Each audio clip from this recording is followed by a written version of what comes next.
Hello friends, welcome back to my channel at the rate Biomed। जैसा कि हमने decide किया था कि हम क्लास 11th के टॉपिक्स को ले रहे हैं और because we are doing competitive biology और कॉम्पिटिटिव बायोलॉजी में बहुत सारे टॉपिक इनिशियली क्लास 11th के आते हैं और ये दो मेन टॉपिक है हमारे लिए, फोटोसिंथेसिस एंड रेस्पिरेशन। तो आज से हम शुरू कर रहे हैं respiration videos। ठीक है, videos where we found content of the respiration but now related to class 11। अभी क्लास 11 तक लिमिटेड भी रखेंगे, लेकिन साथ साथ जो और भी पाथवेज हैं, बिकॉज रेस्पिरेशन क्लास 11th में बस 3-4 पाथवे हैं, ठीक है, but there are many pathways जिनसे क्वेश्चंस अगर हम बाद में देखें तो आते हैं, जैसे कि फैटी एसिड के मेटाबॉलिज्म से भी आते हैं और वो आपको यहाँ नहीं दिया हुआ, यहाँ सिर्फ कार्बोहाइड्रेट का मेटाबॉलिज्म आपको दिया रहेगा। ठीक है, सो रेस्पिरेशन इन प्लांट्स जो अभी हम पढ़ने वाले हैं।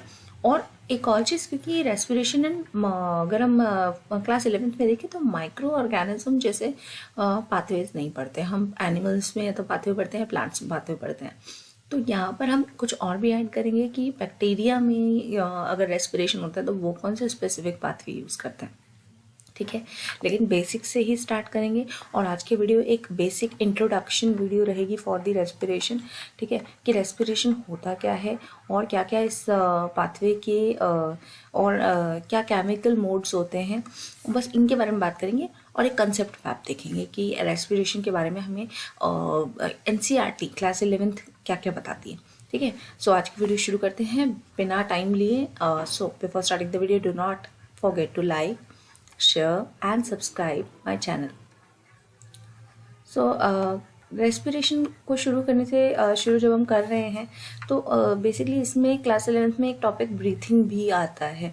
ठीक है, क्वेश्चन है why breathing is necessary, breathing ज़रूरी क्यों है। ये हैंडमेड नोट्स हैं तो इसमें कुछ ऐसी चीज़ें ऐड की गई हैं जैसे कि ब्रीथिंग, कंबशन, रेस्पिरेशन, इनको हमने क्या करा है, कंबाइन किया है। देखिए, ब्रीथिंग एक आपकी फिजिकल प्रोसेस है, नॉट अ केमिकल प्रोसेस, जिसका काम सिर्फ इतना ही होता है कि वो ऑक्सीजन को अंदर लाए और कार्बन डाइऑक्साइड को सरफेस से ही बाहर ले जाए। ठीक है, it is not an internal chemical process, cellular process नहीं है ब्रीथिंग। ठीक है, so it involves inhalation of oxygen and exhalation of carbon dioxide. Then ये ऑक्सीजन हमें चाहिए क्यों और कार्बन डाइऑक्साइड बाहर क्यों निकालनी है। ठीक है, so excess of carbon dioxide in the body need to be taken out। ठीक है, need to be taken out since it can be toxic for our body also। Carbon dioxide जो है ज़्यादा मात्रा में तो नहीं ज़रूरी है हमें, कार्बन डाइऑक्साइड जितनी ज़रूरी है इतनी हम ले लेते हैं और वो एक्चुअली एक्सचेंज में ले लेते हैं, वो भी ज़रूरी है फॉर मेकिंग ऑफ कार्बोहाइड्रेट्स, क्योंकि कार्बन सोर्स तो हमें चाहिए बट ऑलरेडी वो हमारी बॉडी में प्रेजेंट होता है। तो कार्बन डाइऑक्साइड जब एक्सेस होता है तो वो बाहर निकलता है और ऑक्सीजन, और बेसिकली कार्बन डाइऑक्साइड एक वेस्ट प्रोडक्ट है जो हमारी बॉडी में एग्जिट आउट होता है और ऑक्सीजन जो है वो एंटर होता है। ऑक्सीजन क्या है, ऑक्सीजन बेसिकली बर्निंग पावर देता है, ब्रेक डाउन पावर देता है किसी भी मॉलिक्यूल को उसके एटॉमिक फॉर्म में लाने के लिए या फिर किसी भी कंपाउंड को उसको मॉलिक्यूलर फॉर्म में लाने के लिए। So oxygen help in break down of organic nutrient to release और organic compound to release energy. ठीक है, और वो एनर्जी हमें क्यों चाहिए डे टू डे लाइफ में। अब बात करते हैं सेलुलर रेस्पिरेशन की, जो कि हम पढ़ने वाले हैं, because we are not doing ऑर्गेनल और tissue respiration, we are seeing cellular respiration की सेल्स में, मल्टी सेल ऑर्गेनिज्म में भी सेलुलर लेवल पे क्या रेस्पिरेशन चलती है। ठीक है, so as we take in oxygen, जैसे हम ऑक्सीजन लेते हैं अंदर लेके जाते हैं, नेजल पैसेज के जरिए जाता है, लंग्स के जरिए जाता है, लंग्स से ट्रैकिया के उसमें जाता है और लंग्स में एंटर करने के लिए ट्रैकिया में जाता है, ट्रैकिया से लंग्स में, और फिर उसके बाद वो एक्सचेंज होता है एल्वियोलाई में, कार्बन डाइऑक्साइड से वो एक्सचेंज हो जाता है और उसके बाद वो जाता है हार्ट में, डिफरेंट ब्लड वेसल उसको लेके चल जाती हैं, हार्ट पंप कर देता है इसको कहाँ पर, हमारे बॉडी ऑर्गन्स में, बॉडी ऑर्गन्स जो है उसको डिफ्यूज़ कर देते हैं सेल्स में। ठीक है, तो इस तरह से सेल में पहुँचता है, हमने क्लास 10th में पढ़ा था। इनसाइड सेल के अंदर क्या होता है, जो ये न्यूट्रिएंट के साथ हमने ऑक्सीजन मिलाया है, क्योंकि सेल के अंदर जो है डाइजेशन प्रोसेस के ज़रिए जब एसिमिलेशन हुआ, क्योंकि डाइजेशन प्रोसेस में एक स्टेप होता है एसिमिलेशन, तो एसिमिलेशन जब हुआ तो उसमें ब्लड में जाकर हमारा जो न्यूट्रिएंट है, जो आपका मोनोसेकेराइड फॉर्म था या मोनो फॉर्म था ऑफ न्यूट्रिएंट, वो जाके आपके ब्लड में मिल गया और वो चला गया आपके हार्ट में ब्लड के ज़रिए ये न्यूट्रिएंट पहुंच गया सारे ऑर्गन्स तक, ब्लड के ही ज़रिए ऑक्सीजन भी पहुंच गया सारे ऑर्गन्स तक, फाइनली पहुंच गया सेल्स तक। सो इनसाइड सेल जो कार्बन कार्बन बॉन्ड है, either in lipid, either in protein, either in और इन फैट्स, तो ये जो कार्बन कार्बन बॉन्ड है ये टूटेगा, ठीक है, ब्रोक होगा बाय यूजिंग ऑक्सीजन, ठीक है। एंड ये एब्जॉर्ब न्यूट्रिएंट जो है वो एनर्जी रिलीज करेंगे, हीट रिलीज करेंगे, CO2 रिलीज करेंगे, वाटर रिलीज करेंगे। अच्छा, एक और सिमिलैरिटी है ऑक्सीजन के प्रोसेस होने की वजह से रेस्पिरेशन और कंबशन में, ठीक है, क्योंकि ऐसा होता है ना कि क्लास 10th में एक रिएक्शन आती है कि कंबशन से या किसी भी बर्निंग से क्या प्रोड्यूस होगा, कार्बन डाइऑक्साइड प्रोड्यूस होता है, हीट प्रोड्यूस होता है, वाटर प्रोड्यूस होता है, बट एनर्जी प्रोड्यूस नहीं होती। रेस्पिरेशन एक ऐसी प्रोसेस है जहाँ पर हीट कम प्रोड्यूस होगी, मतलब आपको हीट कुकिंग के लिए नहीं चाहिए यहाँ पर, ये हीट सिर्फ एक एक्स्ट्रा सब्स्टिट्यूट है जो निकल रहा है, लेकिन ज़्यादा अमाउंट में क्या निकलेगी, एनर्जी, ATP निकलेगा। लेकिन बर्निंग अगर होगी तो हीट ज़्यादा निकलेगी और एनर्जी नहीं निकलेगी, ठीक है। सो ये आपका यानी सारी एनर्जी हीट एनर्जी में कन्वर्ट हो जाएगी, ATP फॉर्म में नहीं रहेगी। अब ये देखिए, रेस्पिरेशन डिफरेंट ऑर्गेनिज्म रेस्पायर अलग अलग तरीके से करते हैं। डेफिनेटली हमें कुछ ना कुछ और भी पाथवे पढ़ने हैं सभी ऑर्गेनिज्म के लिए, अगर हम कॉम्पिटिटिव लेवल पे तैयार कर रहे हैं तो सिर्फ not for the class 11th। देखिए रेस्पिरेशन, अब अगर हम बायोलॉजी में पढ़ रहे हैं तो हमें सभी ऑर्गेनिज्म के बारे में थोड़ा थोड़ा जस्ट लेना चाहिए। देखिए जैसे कि यूनिसेलुलर ऑर्गेनिज्म, इनके यूनिसेलुलर ऑर्गेनिज्म में जो गैशियस एक्सचेंज है, यानी अगर हम बात करें सिर्फ ब्रीथिंग की, ठीक है, तो ये ब्रीथिंग जो है यानी अंदर जो गैशियस एक्सचेंज हो रहा है वो किसके ज़रिए होता है, डिफ्यूजन के ज़रिए। डिफ्यूजन एज एन अमीबा में जैसे होता है, पैरामीशियम में होता है, डिफ्यूजन होता है, ठीक है। तो क्योंकि they are unicellular, they in them water and the carbon dioxide need not to carry out the oxygen and the water for large distances पे लेके जाना ही नहीं है। जब long distances travel ही नहीं करना तो diffusion is sufficient, but in multicellular organisms such as animal and plants, ठीक है, they have so here we need to transport the gas and the nutrient for a very long distances, and diffusion is not suffice। Diffusion पूरा नहीं पड़ता है, इसीलिए हमें क्या चाहिए, एल्वेलाई चाहिए, लंग्स चाहिए, तो we need a whole respiratory system, ठीक है। And in animals it is lungs, ठीक है, but not in all animal, ठीक है। ये भी मैं आपको ज़रूर बताऊंगी कि सभी एनिमल में लंग्स नहीं होता, कुछ में स्किन होता है, कुछ में लंग्स के कुछ स्मॉल पार्ट्स होते हैं, ठीक है, पूरा वो भी डेवलप नहीं होता है, वो हम पढ़ेंगे जब हम एनिमल क्लासिफिकेशन पढ़ रहे होंगे। पर स्किन और गिल्स ये सब तो आपके बड़े कॉमन चीज़ें हैं। कुछ ऑर्गेनिज्म होते हैं जिनमें ये दोनों होते हैं, छोटी स्टेजेस में स्किन, बड़े स्टेजेस में लंग्स, कुछ होते हैं जिसमें सिर्फ गिल्स होता है। सो ये आपके एनिमल्स के अंदर रेस्पिरेटरी सिस्टम होता है, स्पेलिंग गलत है, सिस्टम होता है, ठीक है।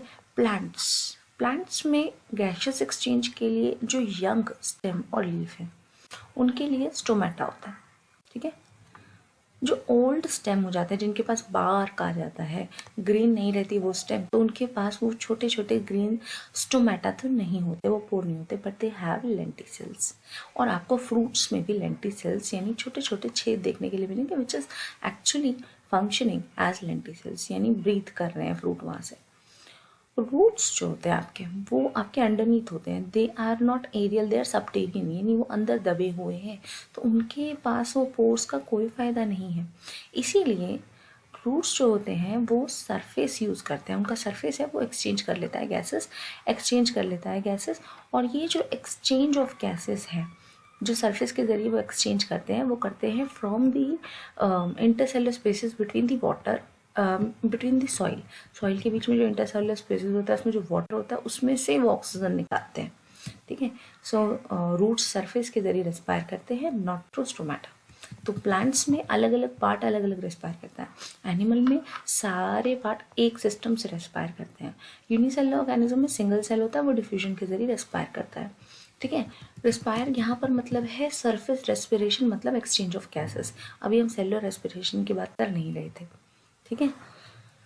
नाउ प्लांट रेस्पिरेशन क्या है, क्योंकि अभी हम यहीं पे शुरू हो रहे हैं, प्लांट रेस्पिरेशन क्या है। बट मैं बता दूं, ज़्यादातर जो मल्टी सेलुलर रेस्पिरेशन है वो लगभग सेम प्रोसेस से गुजरती है। जो भी हम प्रोसेस इसमें पढ़ेंगे वो ही हम एनिमल में भी पढ़ते हैं, ठीक है। So plant respiration is a chemical reaction by which plant cell stay alive. बिल्कुल ऐसी रेस्पायरेशन जिसमें प्लांट सेल जो है उस ऐसी प्रोसेस जिसके ज़रिए प्लांट्स ऑफ कोर्स अलाइव रहते हैं। क्यों? क्योंकि वो जनरेट करते हैं energy currency ATP which is necessary.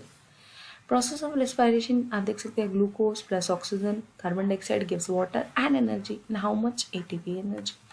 ठीक है, कितनी एनर्जी? लगभग 36-38 ATP, जो कि आप 10th क्लास में पढ़ते हैं। Unlike other organism plant perform, अच्छा प्लांट्स के अंदर एक और चीज़ है कि प्लांट के अंदर respiration process is interrupted by photosynthesis.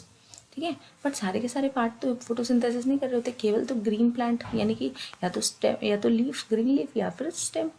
उसके साथ साथ कुछ एल्गी भी ये प्रोसेस फोटोसिंथेसिस प्रोसेस करते हैं, तो उनमें भी ये इंटरप्शन रहता है रेस्पिरेशन का। इसके इसीलिए ये दिन भर रेस्पिरेशन प्लांट्स नहीं कर सकते। ठीक है, इनके जो न्यूट्रिएंट बनते हैं वो बनते हैं ग्लूकोज, स्टार्च एक्सेट्रा। ये उन पार्ट्स में ट्रांसलोकेशन के ज़रिए भेज दिए जाते हैं, ट्रांसलोकेशन प्रोसेस के ज़रिए। And as every part require energy, सभी पार्ट को क्या एनर्जी चाहिए ना, वो सब पार्ट रेस्पायर करते हैं नाइट एंड डे सभी टाइम पे। ठीक है, remaining process continuously. Respiration is not interrupted by the sunlight, सभी पार्ट कंटिन्यूसली रेस्पायर करते रहते हैं। ठीक है, ग्रीन पार्ट इंटरप्ट हो जाते हैं क्योंकि उन्हें फोटोसिंथेसिस भी करना है, लेकिन बाकी पूरा दिन रेस्पिरेशन चलती है। सो ऐसा नहीं है कि रात में रेस्पायरेशन करते हैं दिन में फोटोसिंथेसिस करते हैं, ऐसा कुछ भी नहीं है। Respiration is a continuous process and plant do respire, मतलब कार्बन डाइऑक्साइड इवॉल्व बाहर निकलेगी और ऑक्सीजन अंदर आएगी, यही काम ये करते हैं। अब एक छोटी सी चीज़ है कि रेस्पिरेशन और ब्रीथिंग में क्या डिफरेंस है। भी देखिए, ब्रीथिंग इज प्रोसेस इन विच हम intake of oxygen inside and carbon dioxide is exhaled, ये होता है, ये सरफेस फिनोमेना है। इसमें कोई एनर्जी रिलीज नहीं होती, फिजिकल प्रोसेस है। जबकि रेस्पिरेशन एक केमिकल प्रोसेस है, इसमें एनर्जी रिलीज होती है, इसमें नया प्रोडक्ट बनता है और इसमें ऑक्सीजन को लेते ही नहीं है, उसको यूटिलाइज भी करते हैं। ठीक है, रेस्पिरेशन और कंबशन सेम है क्या? रेस्पिरेशन और कंबशन, क्योंकि दोनों के अंदर ऑक्सीजन यूज़ हो रहा है, दोनों के अंदर ऑक्सीजन से बर्निंग होती है। भाई देखिए, रेस्पिरेशन में ऑक्सीजन को ऑर्गेनिक कंपाउंड को तोड़ने यानी उन्हें ब्रेक डाउन करने के लिए यूज़ करते हैं, जबकि कंबशन में हीट भी प्रोड्यूस होती है। ठीक है, रेस्पिरेशन लिविंग ऑर्गेनिज्म के अंदर होता है। ठीक है, जबकि कंबशन एक लिविंग बॉडी के बाहर ही हो सकता है। ठीक है, लिविंग बॉडी के बाहर ही हो सकता है, वो अंदर तो हो नहीं सकता। यहाँ से एनर्जी निकलती है, जबकि अगर हम बात करें कंबशन में सारी एनर्जी हीट के फॉर्म में निकल जाती है या लाइट के फॉर्म में निकल जाती है, कोई और करेंसी यानी स्टोर्ड एनर्जी नहीं होती, जबकि रेस्पिरेशन में एनर्जी स्टोर हो जाती है। रेस्पिरेशन में जो एनर्जी निकलती है कुछ यूज़ हो जाती है उसी टाइम पे और कुछ स्टोर होती है, जैसा कि मैंने बताया। जबकि यहाँ पर एनर्जी सारी वेस्ट हो जाती है टू डू बर्निंग यानी प्रोड्यूसिंग हीट और प्रोड्यूसिंग लाइट, सारी की सारी एनर्जी एक ही टाइम पे यूज़ हो जाती है। ठीक है, अब लेट्स सी रेस्पिरेशन। ठीक है, रेस्पिरेशन कैरेक्टरिस्टिक्स ऑफ रिएक्शन, अगर डिफरेंट रिएक्शन देखें कि रिएक्शन जैसे क्या कैरेक्टरिस्टिक्स है रेस्पिरेशन में। रेस्पिरेशन एक कैटाबॉलिक प्रोसेस है, रेस्पिरेशन एक ऑक्सीडेटिव प्रोसेस है। ठीक है, कैटाबॉलिक क्यों है? कैटाबॉलिक इसलिए है क्योंकि कैटाबॉलिक का मतलब क्या होता है, देखिए 11th क्लास में जब हम शुरू करते हैं मेटाबॉलिज्म, मेटाबॉलिज्म मतलब sum total of all biological reactions, जिसके अंदर दो तरह की रिएक्शन होती हैं, कैटाबॉलिज्म यानी काटना यानी ब्रेक डाउन। ठीक है, ब्रेक डाउन, एंड एनाबॉलिज्म यानी जोड़ना, कंस्ट्रक्शन। ठीक है, तो इसके अंदर हम कंबाइन करते हैं और बड़े मॉलिक्यूल बनाते हैं, जबकि कैटाबॉलिज्म में बड़े से छोटे मॉलिक्यूल बनाते हैं। ठीक है, सो कैटाबॉलिक रिएक्शन है, कुछ कंपाउंड इनमें बनते हैं और रिसाइकल भी होते हैं, इसीलिए इसको एम्फीबॉलिक प्रोसेस मतलब ऐसी प्रोसेस भी कहते हैं, क्योंकि इसके अंदर टूट तो रहा है। ऑफकोर्स हम देख सकते हैं ग्लूकोज ब्रेक डाउन हो रहा है CO2 और H2O में, ये तो हम देख रहे हैं, लेकिन साथ ही साथ बहुत सारे कंपोनेंट दोबारा बन जाते हैं, रिसाइकल हो जाते हैं, तो इसलिए इसको एम्फीबॉलिक यानी दोनों तरह की प्रोसेस, एम्फी का मतलब है बोथ, दोनों तरह की प्रोसेस यानी एम्फीबॉलिक प्रोसेस भी कहा गया है। इसमें बर्निंग होती है, ब्रेक डाउन होने के लिए ऑक्सीजन यूज़ हो रहा है, इसलिए इसको ऑक्सीडेशन रिएक्शन भी कहते हैं। ठीक है, अगर हम देखें फोटोसिंथेसिस तो वो एक रिडॉक्स रिएक्शन थी, रिडक्शन एंड ऑक्सीडेशन बोथ। ठीक है, ये आपकी ऑक्सीडेशन प्रोसेस है।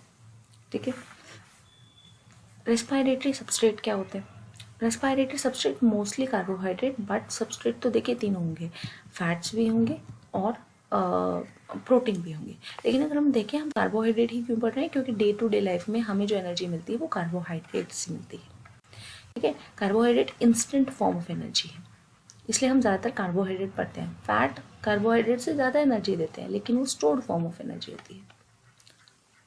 और प्रोटीन वो तो हमारे बॉडी बिल्डिंग फॉर्मेशन में काम करते हैं, यानी हमारी बॉडी के जो भी पार्ट्स बने हुए हैं, जो भी एंजाइम है, जो भी प्रोटीन है, जो भी कलर है, वो सब किस वजह से आ रहा है, प्रोटीन से। तो वो बॉडी बिल्ड में लग रहे हैं।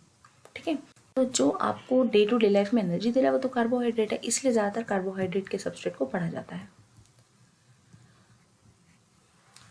फंगस में अगर देखें, कुछ ऐसे स्पेसिफिक एनिमल के बारे में बात करते हैं। फंगस जो होते हैं वो सैप्रोफिटिक होते हैं, वो एब्जॉर्ब करते हैं nutrient from dead and decade plant and animal remain. ठीक है, बिल्कुल डिकम्पोजर्स की तरह। ठीक है, तो वो भी आपके ऑर्गेनिक जो भी कंपाउंड यूज़ करते हैं उनका वो भी रेस्पिरेशन ज़रूर करते होंगे। अब एक बार स्टेप वाइज कॉन्सेप्ट मैप देख लेते हैं जो हमें इस प्रोसेस में पढ़ना है। रेस्पिरेशन, ठीक है, फिर उसके बाद हम अगली वीडियो में शुरू करेंगे what we are going to do pathways. देखिए 10th क्लास में एक चीज़ हम पढ़ते हैं, कंसेप्ट मैप पहले से हम पढ़ लेते हैं, अगर यहाँ ये बन जाए तो। ओके, इसको थोड़ा छोटा ही कर देते हैं। ओके, ठीक है। 10th क्लास में हम पढ़ते हैं कि जो 6 कार्बन ग्लूकोज होती है, 6 कार्बन ग्लूकोज होती है, एक ग्लूकोज मॉलिक्यूल जो है वो टूटता है 2-3 कार्बन पाइरूवेट में, राइट। और ये प्रोसेस कहाँ चलती है, सेल के साइटोप्लाज्म में। ये पूरा प्रोसेस कहाँ चलता है, सेल के साइटोप्लाज्म में। ठीक है, अब ये प्रोसेस को हम क्या, ग्लूकोज टूटा ना, तो इसको हम बोलते हैं ग्लाइको, यानी ग्लूको या ग्लाइकोलाइसिस। ग्लूकोज टूटा है, ठीक है, ग्लाइकोलाइसिस। लाइसिस मतलब टूटना, ग्लाइकोलाइसिस इसको बोलते हैं ग्लूकोज का टूटना, ग्लाइकोलाइसिस प्रोसेस बोलते हैं, जो कि हम पढ़ेंगे। ये रही आपकी पाथवे। ठीक है, ये सेल के साइटोप्लाज्म में चल रही है। अब अगर एनफ ऑक्सीजन रहता है किसी भी ऑर्गेनिज्म के सेल में, ठीक है, तो वो माइटोकॉन्ड्रिया में पाइरूवेट को लेके चला जाता है। अगर एनफ ऑक्सीजन है तो माइटोकॉन्ड्रिया में लेके चला जाता है। माइटोकॉन्ड्रिया फाइनली पाइरूवेट को ब्रेक डाउन कर देता है CO2 H2O एंड बहुत सारी एनर्जी में 36 ATP। अगर ऑक्सीजन ज़्यादा है तो बहुत ज़्यादा एनर्जी बन जाएगी। लेकिन अगर ऑक्सीजन एनफ नहीं है, ठीक है, बहुत कम ऑक्सीजन लेवल है, लो है, तो उस केस में माइटोकॉन्ड्रिया तक नहीं लेके जा सकता, उसको साइटोप्लाज्म में उसको तोड़ना पड़ेगा। और साइटोप्लाज्म में ही तोड़ेगा तो क्या बनाएगा, तो बनाएगा आपका लैक्टिक एसिड, और बहुत कम ऑफ ATP, यानी बस 2 ATP, बस इतनी एनर्जी बनेगी। इसीलिए कभी कभी जब हम भागते दौड़ते हैं तो अचानक रुकने के बाद हमारे पैरों में दर्द होता है, because that cause muscle cramps, क्योंकि ये एसिड बन रहा है। लेकिन अगर ऑक्सीजन नहीं होता, ठीक है, या कम होता है अगेन, कुछ बैक्टीरियाज में और कुछ फंगस में, जैसे कि ईस्ट, जैसे कि लैक्टिक एसिड बैक्टीरिया जो दूध में होते हैं दही बनाने के लिए, तो वो क्या करते हैं इसका, वो इससे एक अनदर प्रोडक्ट बनाते हैं विच इज़ कॉल्ड इथेनॉल। और इथेनॉल के साथ में क्या बनाते हैं वो, कार्बन डाइऑक्साइड। ऐसा नहीं है कि ये अपनी नॉर्मल रेस्पिरेशन नहीं करते, लेकिन ऑक्सीजन की एब्सेंस में ये इथेनॉल बनाते हैं, CO2 बनाते हैं, और ATP 2 ही ATP ये बनाते हैं। तो इतने तरह की आपकी पाइरूवेट की किस्मत हो सकती है, यानी हम बोलते हैं फेट ऑफ पाइरूवेट, यानी पाइरूवेट क्या होगा, पाइरूवेट का आगे क्या होने वाला है। अगर पाइरूवेट को ऑक्सीजन पूरी मिल गई तो ये बन जाएगा और बहुत सारे ATP बन जाएंगे। पाइरूवेट को अगर बहुत सारी ऑक्सीजन नहीं मिली तो बस इतना ही, लैक्टिक एसिड 2 ATP। अगर पाइरूवेट को ऑक्सीजन बिल्कुल भी नहीं मिल रहे तो ईस्ट या फिर बैक्टीरिया के अंदर अगर वो है तो साइटोप्लाज्म में ही रहना पड़ेगा और इथेनॉल और CO2 से काम चलाना पड़ेगा, प्लस 2 ATP इसमें भी बनेंगे। ठीक है, अब यहाँ पर चलते हैं। अगर ये आपकी प्लांट की रेस्पिरेशन है जहाँ पर आपको ऑक्सीजन बहुत ज़्यादा अमाउंट में मिल जाएगा, तो साइटोप्लाज्म में ग्लाइकोलाइसिस होगा, यानी जो आपका 6 कार्बन शुगर है वो आपके 3 कार्बन शुगर में बढ़ जाएगा, 2 पाइरूवेट बन जाएंगे। फिर उसके बाद एक कनेक्टिंग रिएक्शन होती है जो इसको जोड़ती है, माइटोकॉन्ड्रिया तक लेके जाती है। माइटोकॉन्ड्रिया में जाकर ये एक 2 कार्बन कंपाउंड से मिलकर एक 4 कार्बन कंपाउंड बना देता है, विच इज़ नहीं, 6, 2 और 4 कार्बन जो शुगर है, 2 कार्बन और 4 कार्बन जो है वो मिलकर क्या बना देते हैं आपका एक अनदर 6 कार्बन शुगर बना देते हैं, जिसके हिसाब से हम इसे सिट्रिक एसिड बोलते हैं। इसलिए Krebs cycle, citric acid cycle एक ही नाम है, ठीक है। तो ये आपका क्रैब साइकिल आपकी चलती है माइटोकॉन्ड्रिया में, ठीक है, क्रैब साइकिल चलती है। क्रैब साइकिल जो है वो आपका जो एनर्जी क्रैब साइकिल से जनरेट होती है, जो रिड्यूसिंग एनर्जी जनरेट होती है, वो सारे रिड्यूसिंग एनर्जी जो है वो अपने इलेक्ट्रॉन ट्रांसफर कर देते हैं through a membrane bound channel, through a proton motive force, और उसे एटीपी जो है यूज़ कर लेता है, पंप आउट कर लेता है, और एटीपी से अपनी क्या बना लेता है, एनर्जी बना लेता है।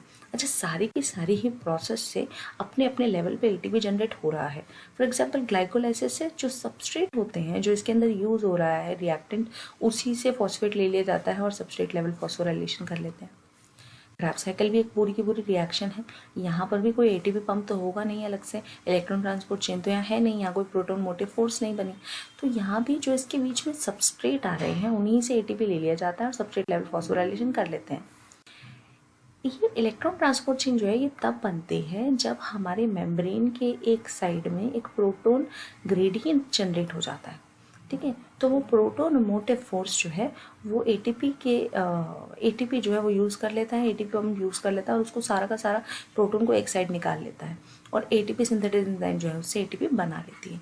इसको हम ऑक्सीडेटिव फॉस्फोराइलेशन भी कहते हैं, ठीक है, ऑक्सीडेटिव फॉस्फोराइलेशन भी कहते हैं। और इस प्रोसेस के ज़रिए जो सारी फॉस्फेट ग्रुप है वो एटीपी को मिल जाते हैं, एडीपी को मिल जाते हैं और एटीपी जनरेट हो जाता है। तो यानी एटीपी आपके अलग अलग जनरेट होते रहेंगे। और ये जो दूसरा सोर्स है, जो रिड्यूसिंग सोर्स है, वो भी इनसे जनरेट होगा। ये भी NADH बनाएंगे, ये भी NADH FADH2 बनाएंगे, ये भी अपने इलेक्ट्रॉन ट्रांसपोर्ट ज़रूर करेंगे finally in electron transport chain to generate ATP, ठीक है। सो पहली प्रोसेस रहेगी ग्लाइकोलाइसिस, जैसे ग्लूकोज पायरेट में टूटेगा, फिर पायरेट जो है वो फर्दर 2 कार्बन शुगर बनाएगा, वो 2 कार्बन शुगर 4 कार्बन शुगर के साथ मिलकर क्रैब साइकिल में एंटर करेगी, और क्रैब साइकिल से आपका फाइनली बनेगा CO2 और इलेक्ट्रॉन ट्रांसपोर्ट चेन के जरिए बनेगा H2, ठीक है। और साथ में कितना सारा एटीपी, बहुत सारा एटीपी, ठीक है। और वो सारी कैलकुलेशन हम अलग अलग उसमें देखेंगे। So this is only about the introduction video, ज़्यादा बड़ी हो गई है, इसको इतना ही रखते हैं। आगे हम पढ़ेंगे अगली प्रोसेस में, अगली वीडियो में ग्लाइकोलाइसिस। Thank you.